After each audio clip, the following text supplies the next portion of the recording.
ABS-CBN News and Current Affairs. Maaasahan, hindi lang sa salita, subok na sa gawa.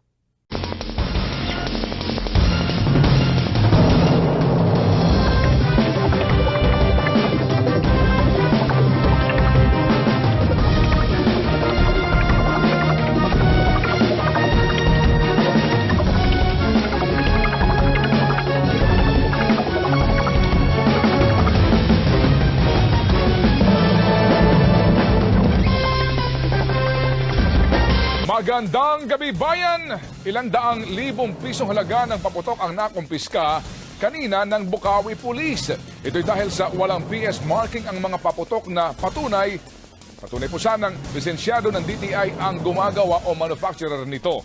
At live mula sa Bukawi, Bulacan, nagpapatrol si Shara Zambrano. Shara, ano bang paliwanag ng may-ari ng tindahan kung bakit walang mga marka ng DTI ang kanyang mga panindang paputok, Shara?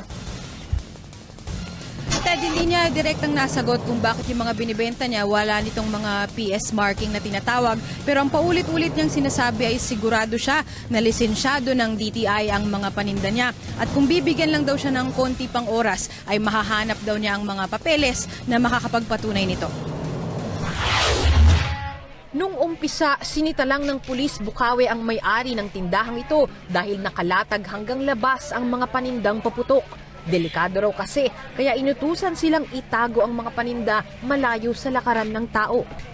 Pero nang busisiin ang mga fountain, nadiskubring wala itong mga PS marking o ang selyong nagpapatunay na pasado sa standards ng DTI ang paggawa nito.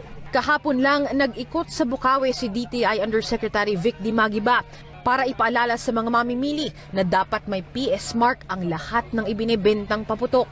Kaya napilitan ng PNP na kumpiskahin lahat ng mga fountain na nakapuno ng 2 patrol jeep. Kumpiskay mo natin pansamantala. Yes, sir. Tapos kung sakali man ma-produce niyo yung DTI certification na ito ay authorized na ibenta, Yes, sir. isasauli namin sa inyo ito. Yes, sir. Ipinakita ng may-aring si Romel Eustaquio na kumpleto sa permit ang tindahan niya. Nasa listahan din ng lehitimong manufacturers ang Double L, ang pangalang nakaimprenta sa mga paputok. Pero halos lahat ng paninda ni Romel walang PS marking. Napatunay sana sa mga mamimili na maayos ang pagkakagawa ng mga paputok niya.